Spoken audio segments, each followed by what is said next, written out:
Este é o Sol.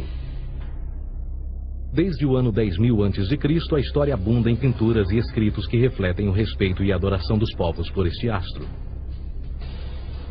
E é simples entender o porquê, com o seu aparecimento todas as manhãs, trazendo visão, calor e segurança, salvando-os do frio e da escuridão da noite repleta de predadores. Sem ele, todas as culturas perceberam que não haveriam colheitas nem vida no planeta. Estas realidades fizeram do Sol o astro mais adorado de todos. Todavia, muitos estavam atentos também às estrelas. As estrelas formavam padrões que lhes permitiam reconhecer e antecipar eventos que ocorrem de tempos em tempos, tais como eclipses e luas cheias. Eles catalogaram grupos celestiais daquilo que conhecemos hoje como constelações. Esta é a Cruz do Zodíaco, uma das mais antigas imagens na história da humanidade. Ela representa o trajeto do Sol através das 12 maiores constelações no decorrer de um ano. Ela também representa os 12 meses do ano, as 4 estações, solstícios e equinócios. O termo zodíaco está relacionado com o fato das constelações serem antropomorfismos ou personificações, como pessoas ou animais. Por outras palavras, as primeiras civilizações não só seguiam o Sol e as estrelas, como também as personificavam através de mitos que envolviam seus movimentos e relações. O Sol, com o seu poder de dar vida e de salvar, também foram personificados como se representasse um criador ou um Deus. Deus Sol, a luz do mundo, o salvador da humanidade. Igualmente, as 12 constelações representaram lugares de viagem para o Deus Sol e foram nomeados por elementos da natureza que aconteciam nesses períodos de tempo. Por exemplo, Aquários, o portador da água que traz as chuvas da primavera.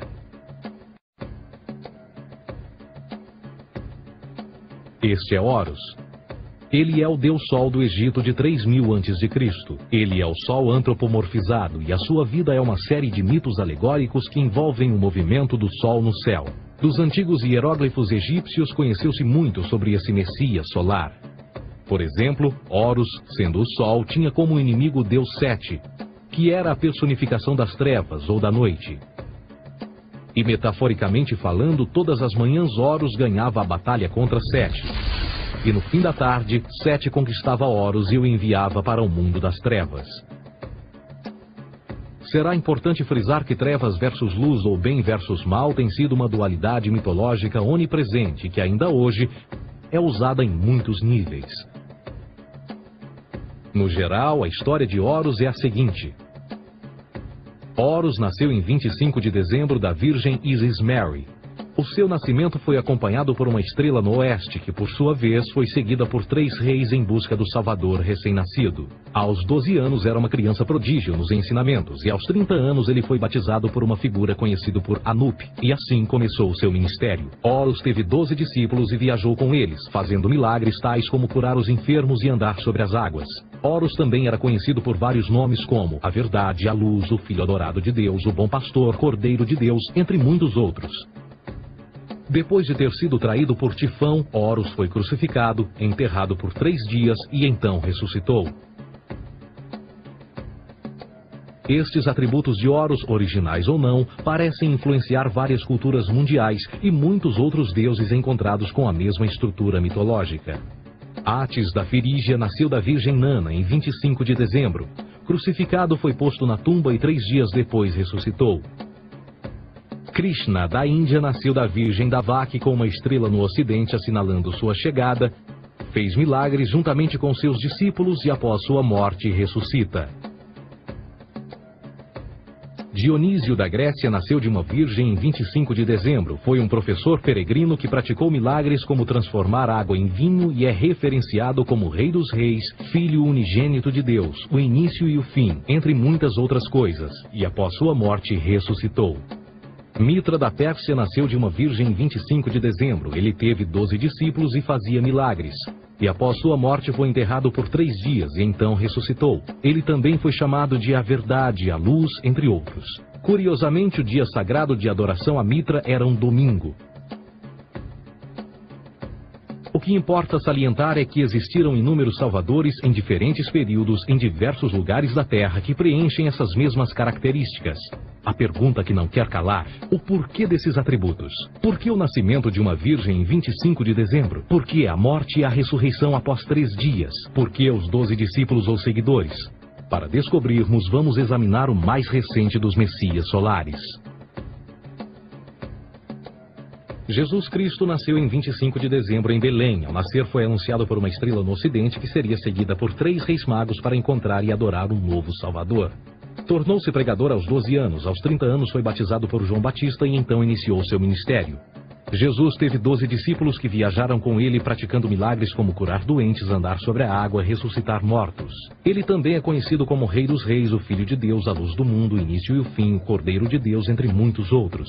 Depois de ter sido traído por seu discípulo Judas por 30 moedas de prata, ele foi crucificado, posto em uma tumba e após 3 dias ele ressuscitou e ascendeu aos céus. Em primeiro lugar, a sequência do nascimento é completamente astrológica.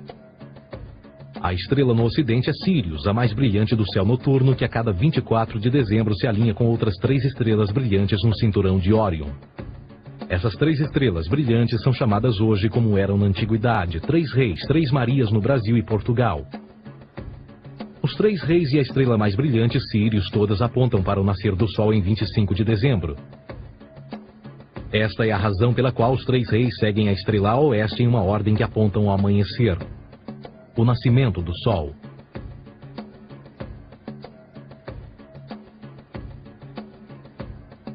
A Virgem Maria é a constelação de Virgo, também conhecida como Virgo, a Virgem.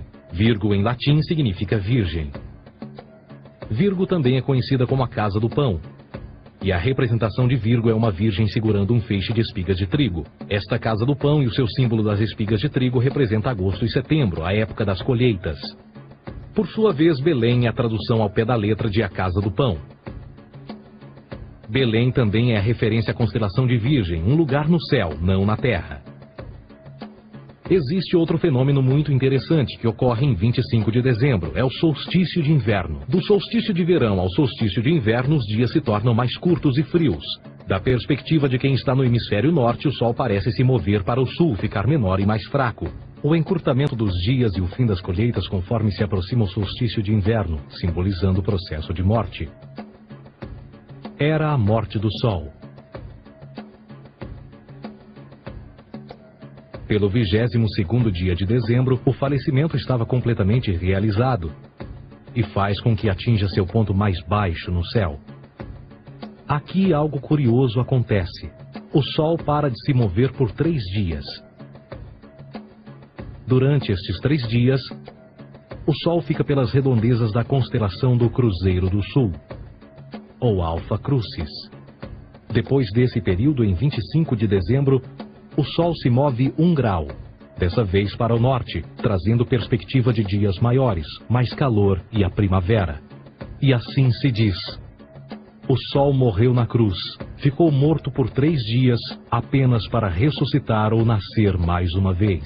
Esta é a razão pela qual Jesus e muitos outros deuses solares compartilham da ideia de crucificação, morte por 3 dias e o conceito da ressurreição. É o período de transição do Sol antes de mudar para a direção contrária no hemisfério norte, trazendo a primavera e assim a salvação. Todavia, eles não celebram a ressurreição do Sol até o equinócio da primavera, ou Páscoa. Isso é porque no equinócio da primavera o Sol domina oficialmente o mal, as trevas, assim como o período diurno se torna maior que o noturno. E o revitalizar da vida na primavera emerge. Agora, provavelmente, a analogia mais óbvia de todas neste simbolismo astrológico são os 12 discípulos de Jesus. Eles são simplesmente as 12 constelações do zodíaco com que Jesus, sendo o Sol, viaja. De fato, o número 12 está sempre presente ao longo da Bíblia.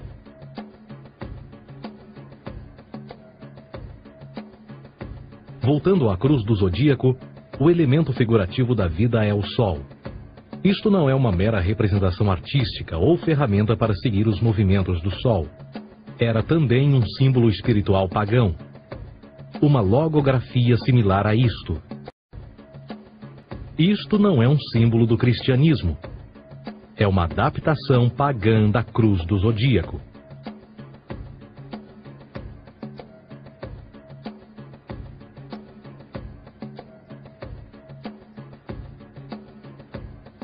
Esta é a razão pela qual Jesus, nas primeiras representações, era sempre mostrado com a sua cabeça na cruz.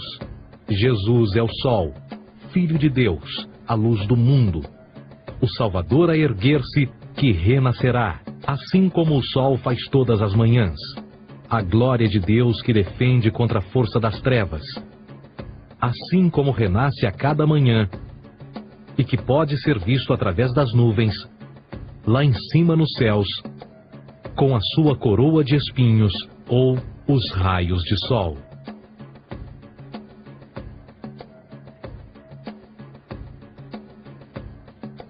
Agora, nas muitas referências astrológicas ou astronômicas na Bíblia, uma das mais importantes tem a ver com o conceito de eras. Através das Escrituras há inúmeras referências a essa era. Para compreender isto, precisamos primeiro estar familiarizados com o fenômeno da precessão dos equinócios. Os antigos egípcios, assim como outras culturas antes deles, reconheceram que aproximadamente de 2150 em 2150 anos, o nascer do Sol durante o equinócio de primavera ocorria num diferente signo do zodíaco. Isso tem a ver com a lenta oscilação angular que a Terra tem quando roda sobre o seu eixo. É chamado de precessão porque as constelações vão para trás, em vez de permanecerem no seu ciclo anual normal. O tempo que demora cada precessão através dos 12 signos é de 25.765 anos. Este ciclo completo é chamado também de Grande Ano, e algumas civilizações ancestrais sabiam disso. Referiam-se a cada ciclo 2150 anos como Era. De 4.300 a.C. a 2150 a.C. foi a Era de Touro. De 2150 a.C. a 1 d.C. foi a Era de Áries. E de 1 d.C. a 2150 d.C. é a Era de Peixes, a era que permanecemos nos dias de hoje. E por volta de 2150 entraremos na nova era, a Era de Aquários. Agora, a Bíblia refere-se por alto ao movimento simbólico durante 3 eras, quando se vislumbra já é uma quarta. No Velho Testamento, quando Moisés desce o Monte Sinai com os 10 mandamentos, ele está perturbado ao ver sua gente adorar um bezerro dourado. De fato, ele até partiu as pedras dos 10 mandamentos e disse a todos para se matarem uns aos outros para purgarem o mal. A maior parte dos estudiosos da Bíblia atribuem esta ira de Moisés ao fato de os israelitas estarem adorando a um falso ídolo, ou algo semelhante. A realidade é que o bezerro dourado é o Taurus, touro. E Moisés representa a nova era de Áries. Esta é a razão pela qual os judeus ainda hoje assopram com o chifre do carneiro. Moisés representa a nova era de Áries. E perante esta, todos têm de largar a velha. Outras divindades, tais como Mitra, marcam essa transição também.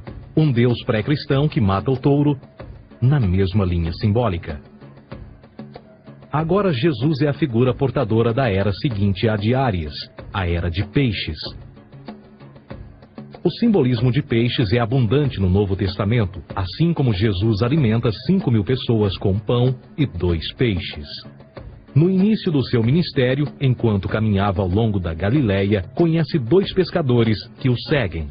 Agora reflita se voltar a ver um adesivo em formato de peixe escrito Jesus na traseira dos carros. Poucos sabem o que aquilo no fundo representa. É um simbolismo astrológico pagão para o reinado do Sol durante a Era de Peixes.